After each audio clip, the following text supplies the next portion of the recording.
الله من الشيطان الرجيم. بسم الله الرحمن الرحيم. الحمد لله رب العالمين. وعن أبي هريرة رضي الله تعالى عنه قال قال النبي صلى الله تعالى عليه وسلم: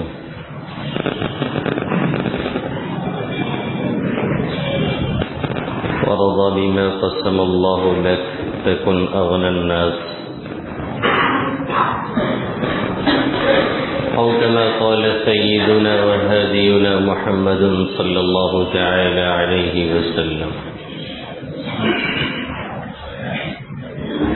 میرے محترم بزرگ اور دوستو،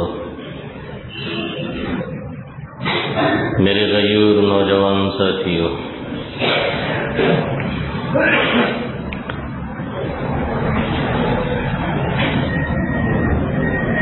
جو حدیث شریف میں نے پڑھی ہے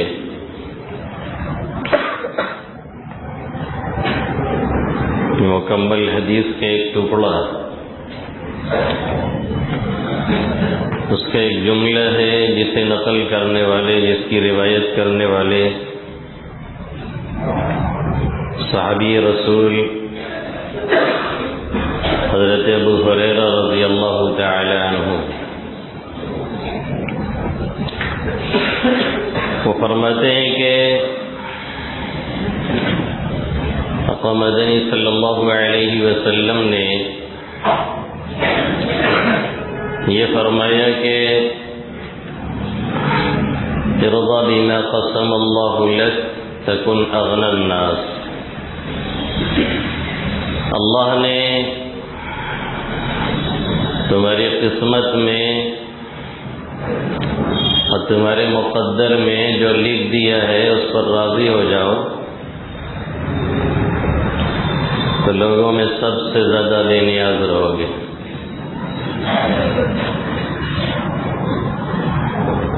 اس جملے کے اندر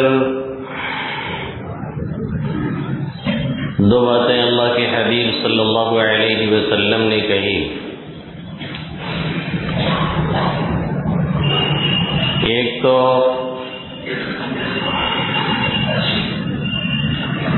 قناعت اختیار کرنا، یعنی مناسب اور جائز دوڑ دھوپ کے بعد حلال طریقے سے جو بھی مل جائے اس پر راضی رہنا، اسی کو قناعت کہتے ہیں. بہت سے طلباء سے جب پوچھا جاتا ہے کہ قناعت کسے کہتے ہیں تو بیچارے اپنی سوچ کے اعتبار سے تعریف کرنے لگتے ہیں کہ قناعت کہتے ہیں تھوڑے پر راضی ہو جانا. اگر تھوڑے پر راضی ہو جانے کو قناعت کہتے ہیں تو جتنے مالدار صحابہ کرام گزرے ہیں یا علماء کرام گزرے ہیں وہ سب قناعت پسند نہیں تھے کیا؟ جائز طور سے، مناسب طور سے، حلال ذریعہ سے جو بھی آمدنی ہو، جو بھی اللہ دے اس پر اللہ کا شکریہ ادا کیا جائے، اسے صحیح طریقے سے استعمال کیا جائے، اس کا نام قناعت ہے. وہ کم ہے یا زیادہ ہے اس سے بحث نہیں ہے. تھوڑی چیز کا نام قناعت نہیں ہے. صحیح طریقے سے لانے کا، صحیح طریقے سے استعمال کرنے کا نام قناعت.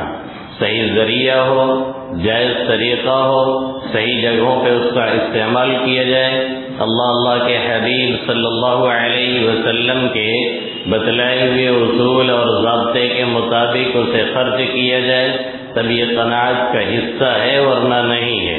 وارض بما قسم اللہ لک تکن اغنى الناس، جو اللہ نے تمہارے مقدر میں لکھ دیا ہے اس پر راضی رہو، سب سے زیادہ بے نیاز شخص رہو گے.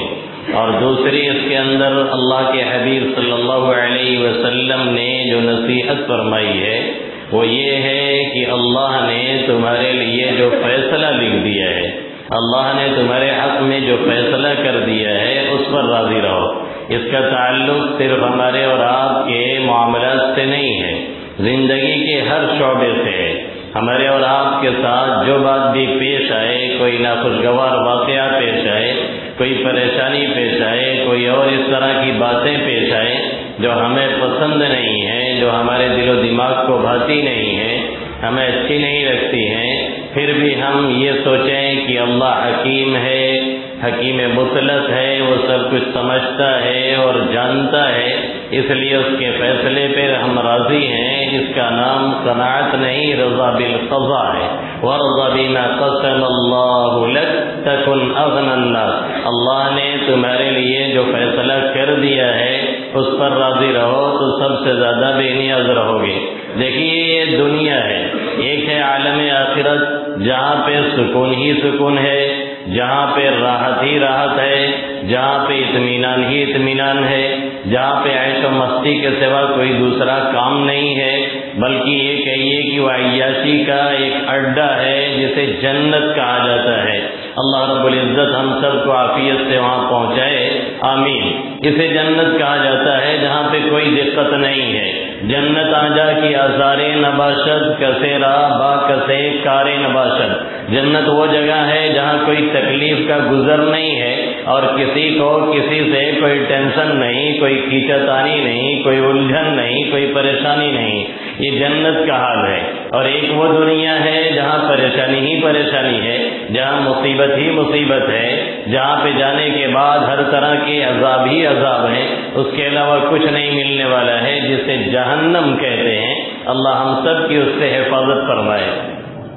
اور تیسرے یہ ہے عالم دنیا جہاں پہ ہم اور آپ بستے ہیں، یہاں پہ دونوں چیزیں ساتھ ساتھ چلتی ہیں، یہاں پہ خوشی بھی ہے، غم بھی ہے، یہاں پہ رنج و الم بھی ہے تو راحت اور سکون بھی ہے، یہاں پہ اگر تکلیف کا کوئی کانٹا کھلتا ہے تو اس میں سے خوشبو کا کوئی پھول بھی نکل آیا کرتا ہے، کھل جایا کرتا ہے، یہاں دونوں چیزیں ملی جلی چلتی ہیں۔ اسی لیے ایک شاعر کہتا ہے اور بالکل بجا کہتا ہے، زمانہ دیکھ ڈالا ہے یہ دنیا چھان ماری ہے، نہ کوئی خوش و خرم ہے نہ کوئی غم سے خالی ہے، کچھ نہ کچھ ہر ایک کے ساتھ اس دنیا کے اندر لگا رہتا ہے۔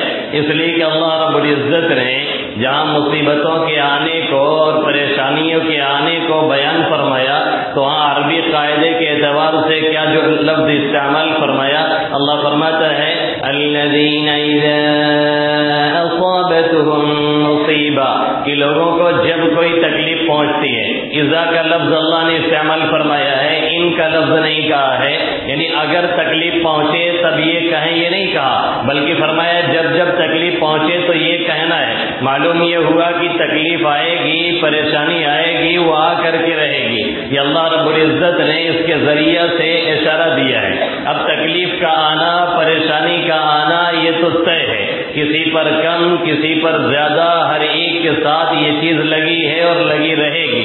ایسے موقع پہ سب سے بڑی چیز یہ ہوتی ہے کہ دیکھا یہ جائے کہ ہمارا اس کے ساتھ رویہ کیا ہے، ہمارا معاملہ کیا ہے۔ اگر کوئی پریشانی آئی ہے، کوئی تکلیف آئی ہے، کوئی مصیبت آئی ہے تو ہم نے اس موقع سے کیا کیا ہے؟ رونا، آنسو بہانا، آنسو گرانا، رنج و غم کا اظہار کرنا، یہ کوئی برا نہیں ہے، لیکن جزا اور فضا، زبان سے برے الفاظ استعمال کرنا، یہ کہنا کہ یہ مصیبت ہمیں پر کیوں آئی، ہمارے ہی آدمی پر کیوں آئی، ہمارے ہی لوگوں پر کیوں آئی، ان کے بجائے ہم کو اٹھانا چاہیے تھا، ان کے بجائے ان کو لے جانا چاہیے تھا، اس طرح کی باتیں کہنا اور اس طرح کے جملے کہنا یہ اللہ رب العزت کو راضی کرنے والی بات نہیں ہے۔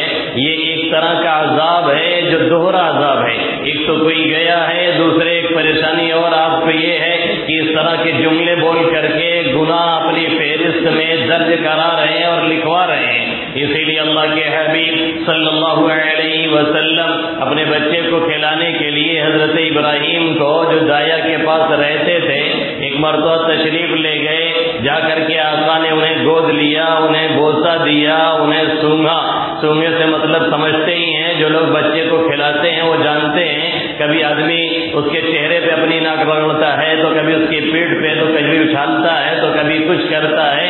جو بچے سے مانوس ہیں وہ کھلانے کے طریقے بھی جانتے ہیں، تو اللہ کے حبیب صلی اللہ علیہ وسلم نے بوسہ دیا، انہیں سونگھا، انہیں کھلایا اور واپس چلے آئے۔ حضرت انس فرماتے ہیں آقا کریم صلی اللہ علیہ وسلم دوبارہ پہنچے تو ان کی حالت غیر ہو رہی تھی، جہاں کنی کے عالم میں تھے اور روح پرواز کرنے والی تھی۔ 17-18 مہینے کی ان کی عمر رہی ہوگی، روح نکلنے لگی۔ آقا مدنی صلی اللہ علیہ وسلم کی آنکھوں سے آنسو جاری ہو گئے۔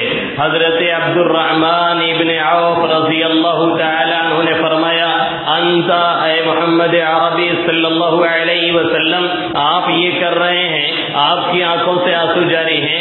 آقا کریم صلی اللہ علیہ وسلم نے کیا فرمایا؟ ہذہ رحمہ، یہ رحمت کا ایک حصہ ہے۔ جو رو رہا ہے تعلقات کی وجہ سے رو رہا ہے، جو رو رہا ہے رحمت کی وجہ سے رو رہا ہے، جو رو رہا ہے یہ ایک تعلق جو پیدا ہو جاتا ہے ساتھ میں رہنے کی وجہ سے، رشتے کی وجہ سے، ساتھ میں اٹھنے بیٹھنے کی وجہ سے، معاملات کی وجہ سے، اس کی وجہ سے یہ آنسو گر رہے ہیں۔ ثم اتبعها بأخرى، پھر آگے اپنے بات آگے چلائی اور فرمایا کہ آقا مدنی صلی اللہ علیہ وسلم نے العین تدمع والقلب يحزن، آنکھیں آنسو بہاتی ہیں، دل رنجیدہ ہے۔ ولا نقول الا ما يرضي ربنا، لیکن ہم وہی کہیں گے جو ہمارے رب کو راضی کرے۔ اس کے بعد آپ نے فرمایا ان بفراقک لمحزونون یا ابراہیم، اے ابراہیم تمہاری جدائیگی سے ہم رنجیدہ ہیں، ہم غمزدہ ہیں، ہمارے دل کو تکلیف پہنچی ہے، لیکن ہم وہی کہتے ہیں جو کہنا ہے، ہم وہی بولتے ہیں جو بولنا ہے، ہم وہی کہتے ہیں جو اللہ کی طرف سے ہمیں حکم ملا ہے۔ کوئی جزا نہیں، کوئی فضا نہیں، کوئی شکوہ نہیں، کوئی شکایت نہیں، یہ ہماری رحمت کا ایک حصہ اللہ نے جو دل میں ڈالا ہے اس کا یہ اثر ہے کہ آنسو گرنا ہے اور گرنا چاہیے۔ ہر ایک کے ساتھ جو اس طرح کا حادثہ پیش آئے تو یہ سمجھنا چاہیے کہ یہ اس کی حکمت کے حصوں میں سے ایک ہے، اور ہمارے اور آپ کے لیے ایسے موقع پہ یہ ضروری ہے ہم وہی کہیں جو میرے نبی نے کہا، ہم وہی کہیں جو اس کے صحابہ نے کہا، ہم وہی کہیں جو آقا مدنی صلی اللہ علیہ وسلم نے ایسے موقع پر کہہ کر کے بتلایا۔ اور یہی نہیں، محمد عربی صلی اللہ علیہ وسلم نے موطا کی روایت ہے، آپ نے فرمایا لتعز المسلمین فی مصائبہم المصیبت بی، مسلمانوں کو میری مصیبت دیکھ کر کے اس سے صبر کرنا چاہیے اور تسلی حاصل کرنی چاہیے۔ کسی کا بیٹا جا رہا ہے تو وہ دیکھے آقا مدنی صلی اللہ علیہ وسلم کے بیٹوں کی وفات ہوئی تو آپ نے کیا رویہ اور کیا طرز عمل اختیار کیا۔ کسی کے والد چلے گئے ہیں تو وہ دیکھے کہ پیدائش سے پہلے ہی محمد عربی صلی اللہ علیہ وسلم اس دنیا کو چھوڑ گئے ہیں، اور ماں کی ممتا کا چکھا نہیں ذائقہ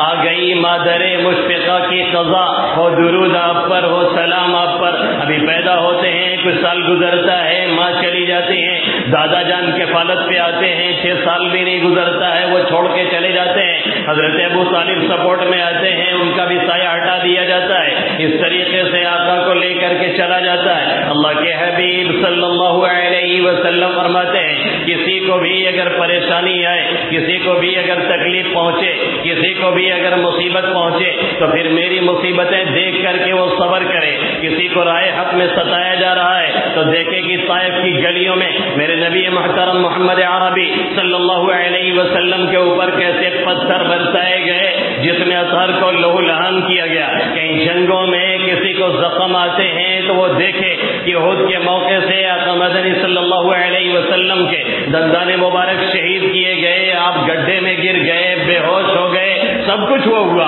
اللہ کے حبیب صلی اللہ علیہ وسلم کے ساتھ۔ پھر کسی اور کے ساتھ ہوتا ہے تو کوئی جزا فضا نہیں، کوئی اس طرح کے جملے نہیں، ہاں روئیے، غم کا اظہار کیجیے، آنسو بہائیے، یہ بھی شریعت کا ایک کرم ہے اور اللہ کا ایک فضل ہے کہ رونے کی اور غم کو ظاہر کرنے کی اجازت دے دی، ورنہ زبردستی صبر کروایا جاتا تو ہو سکتا ہے کہ دل بیٹھ جاتا۔ آدمی رو لیتا ہے تو ہلکا ہو جاتا ہے، آدمی کہہ لیتا ہے کچھ تو ہلکا ہو جاتا ہے۔ اگر زبردستی آنسو بھی روکنے کی کوشش کی جائے تو پھر اس کے نتیجے میں بہت سے لوگوں کو خود اٹیک آ گیا ہے اور دقت میں پڑ گئے ہیں۔ اس لیے اللہ کے حبیب صلی اللہ علیہ وسلم نے رو کر کے دکھلایا، سمجھایا، بتلایا، اور یہ ایک سنت دی کہ روئے گا کوئی اپنی مصیبت پر، اپنی پریشانی پر، اپنی تکلیف پر، اور اس طرح کے جملے استعمال کرے گا انا للہ و انا الیہ راجعون، اللہم اجرنی فی مصیبتی ہذہ واخلف لی خیرا منہا.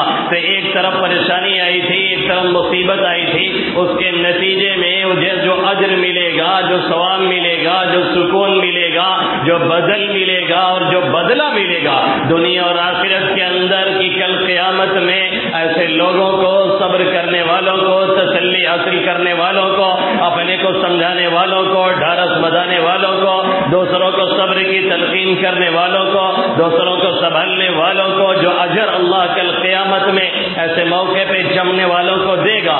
یود اہل العافیہ حین یؤتی الصابرون اجورہم. اللہ کے حبیب صلی اللہ علیہ وسلم فرماتے ہیں کہ قیامت کے دن جو لوگ دنیا میں بڑے سکون سے رہتے تھے، اطمینان سے رہتے تھے، انہیں کبھی کوئی پریشانی نہیں، کوئی مصیبت نہیں، کوئی حادثہ نہیں، کوئی حادثے فاجعہ نہیں ان کے اوپر آتا تھا، اس طریقے کے مصائب میں وہ گھرتے نہیں تھے.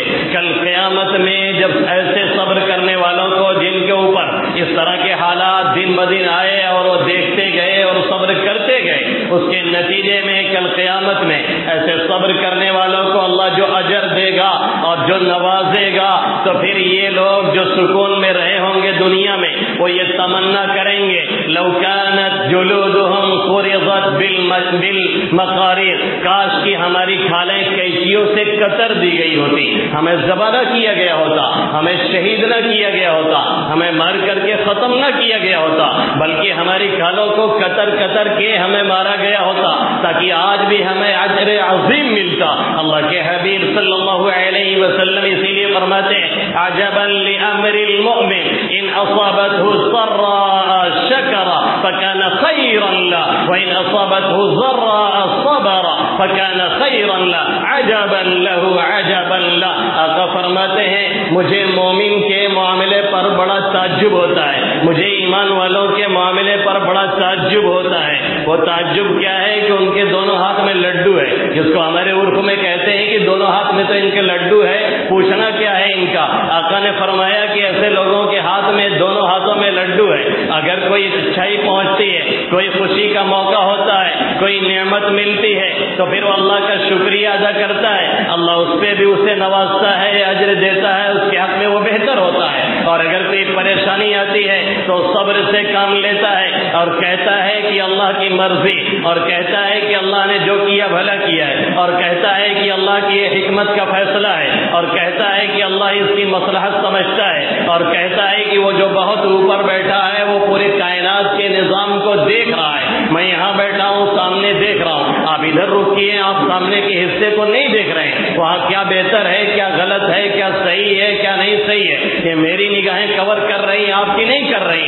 اسی طریقے سے کوئی چھت پہ چلا جائے تو 1-2 کلومیٹر کے رینج میں اس کی نگاہیں کور کریں گی کہ کیا صحیح ہو رہا ہے، کیا غلط ہو رہا ہے، کہاں ایکسیڈنٹ ہو رہا ہے، کہاں گڑبڑ ہو رہا ہے، کہاں صحیح کام چل رہا ہے. اسی طریقے سے جو سب سے اوپر بیٹھا ہے یعنی میرا رب، وہ سب کچھ دیکھ رہا ہے، جان رہا ہے، اسے معلوم ہے، اسے یہ خبر ہے، اسے یہ پتہ ہے کہ کہاں کیا کرنا ہے، کب کیا کارروائی کرنی ہے، کسے یہاں رکھنا ہے، کسے یہاں سے لے کر کے جانا ہے، کس پہ مصیبت ڈالنی ہے، کسے نہیں ڈالنی ہے، کسے دنیا میں مصیبت پہ مصیبت دے کر کے صبر کرا کر کے ایک تاریخ رقم کروانی ہے، ایک تاریخ بنانی ہے، تاکہ جانے کے بعد لوگ کہیں کہ ہزاروں مصیبتوں میں بھی اس کی پیشانی پہ کوئی سلوٹ دیکھنے کو نہیں ملتی تھی، اور اس طرح سے کوئی چیزیں ان کے چہرے سے کبھی نظر نہیں آتی تھی. اس دنیا کے اندر بھی ان کی ایک تاریخ رہے اور آخرت میں بھی اللہ انہیں نوازے اور کہے کہ میرا وہ چہیتا ہے جس کو میں نے ایک بار نہیں کئی بار آزمایا، پھر بھی یہ راضی رہا میری رضا پر، پھر بھی یہ راضی رہا میرے فیصلے پر، پھر بھی یہ راضی رہا میری تقدیر پر. اب سوال یہ ہوتا ہے کہ جب خلاف واقعات کوئی بات آ رہی ہے تو پھر ہم کیسے راضی ہو جائیں اور کیسے یہ سمجھیں کہ اس میں کوئی حکمت ہے، کوئی مصلحت ہے، کوئی مصلحت پوشیدہ ہوگی. اس کو سمجھنے کے لیے حضرت موسیٰ اور حضرت خضر کا وہ واقعہ پلٹیے جسے اس سے پہلے 1-2 مرتبہ یہاں پہ سنایا گیا.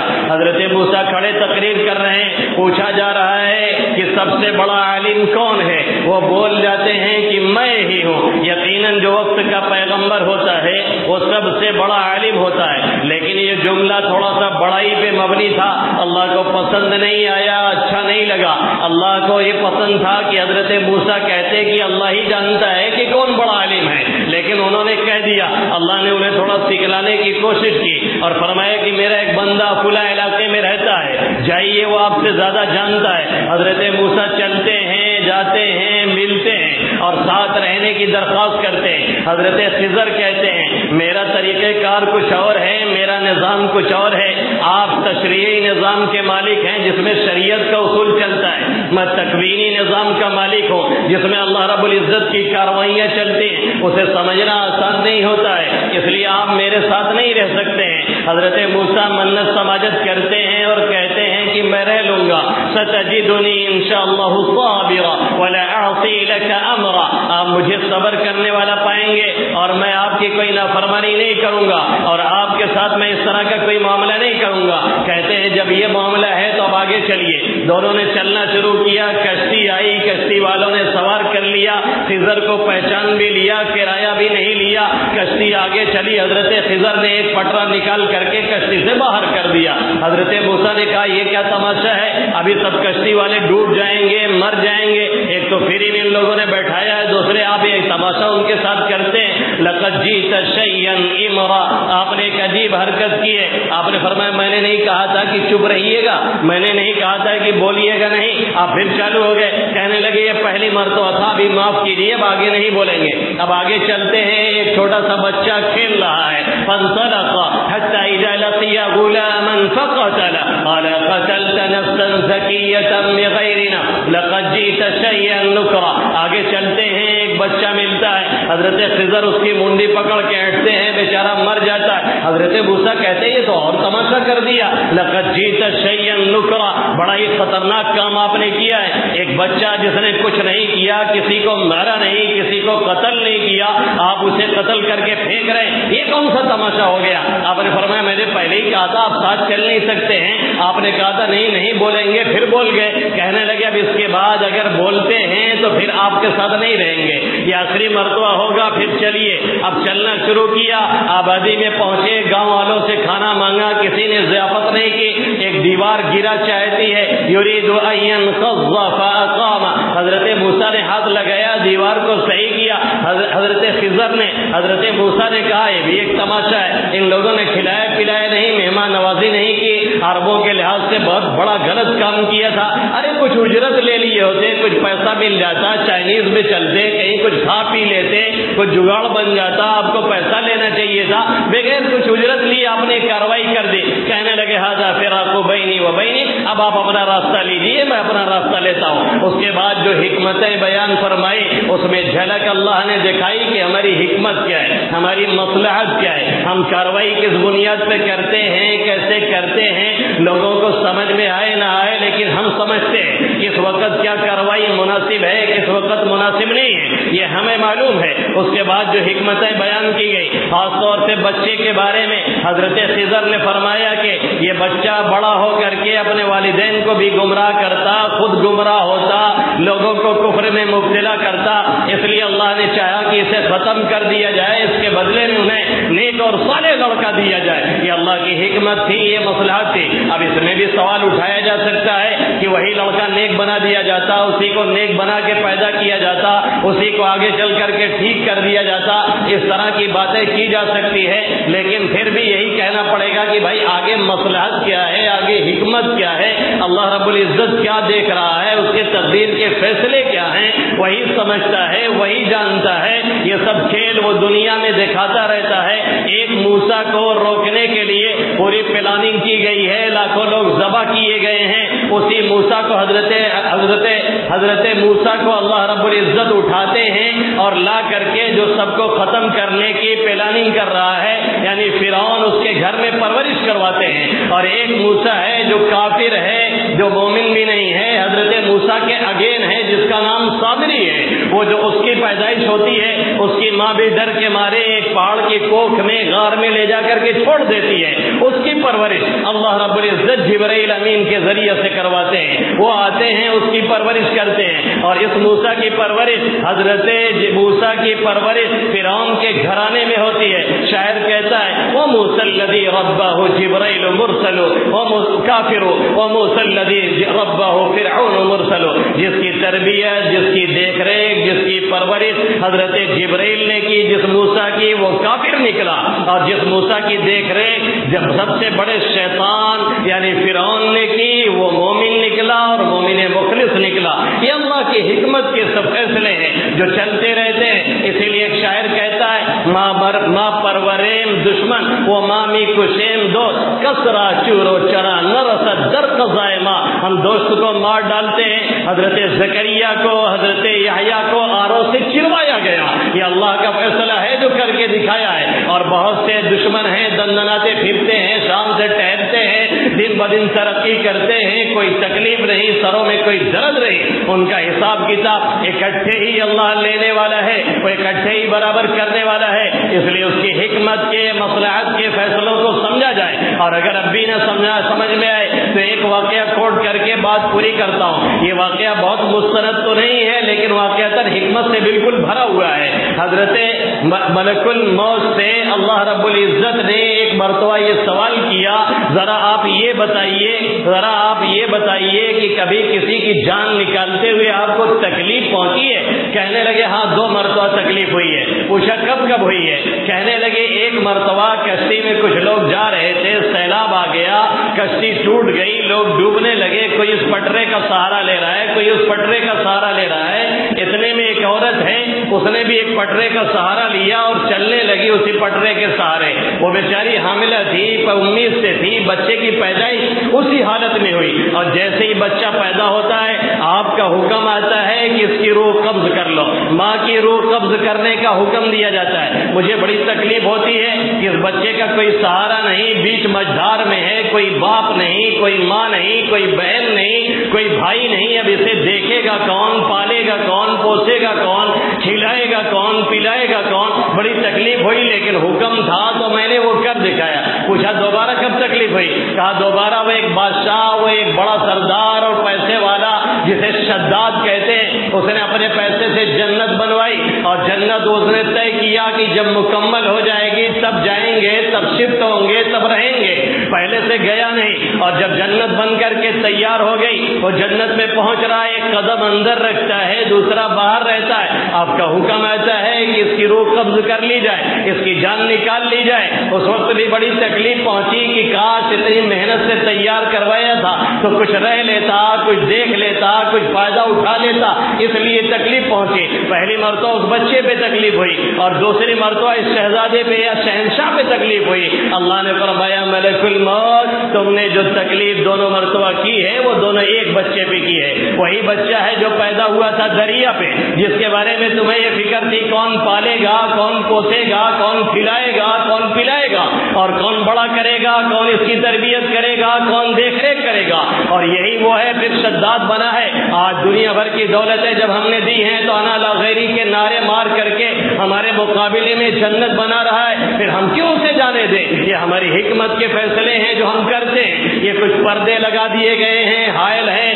جن کی نگاہیں اندر تک دیکھتی ہیں, وہ دیکھتے ہیں, وہ سمجھتے ہیں, وہ جانتے ہیں کہ کرنے والا کوئی اور ہے, جو صرف اور صرف میرا رب ہے, دوسرا کوئی نہیں ہے. اگر کسی سے وہ کسی کی خدمت لیتا ہے, اگر کسی کو کسی کے کام میں لگا دیتا ہے, اسے شکریہ ادا کرنا چاہیے. منت منے کی خدمت سلطان ہمیں کنی منت ادو شناس کی بخدمت بداشت. یہ احسان مت رکھو کہ ہم بادشاہ کے خادم ہیں, اس کے نوکر ہیں, اس کے چپراسی ہیں. یہ احسان پہچانو کہ اس نے تمہیں اپنا خادم بنایا ہے. یہ احسان مانو کہ اس نے تمہیں اپنا چپراسی بنایا ہے. اور تم شان سے کہہ سکتے ہو کہ ہم بادشاہ کے نوکر ہیں, تم شان سے کہہ سکتے ہو کہ ہم بادشاہ کے پیے ہیں. اس نے تمہیں رکھا ہے, اس کا احسان مانو. احسان مت جتلاؤ. اگر اللہ کسی سے کام لے رہا ہے تو یہ سمجھے کہ اللہ کا فضل ہے, اس کا کرم ہے, ہمارے ذریعے سے لے رہا ہے. اگر کسی سے ایسے سائے ہٹ رہے ہیں تو سمجھے کہ سب سے بڑا سایہ رب العالمین کا, وہ کل بھی تھا, آج بھی ہے اور صبح قیامت تک رہے گا. وہ مرنے والا نہیں ہے, وہ حی قیوم ہے, وہ لارڈ ہے, وہ گاڈ ہے,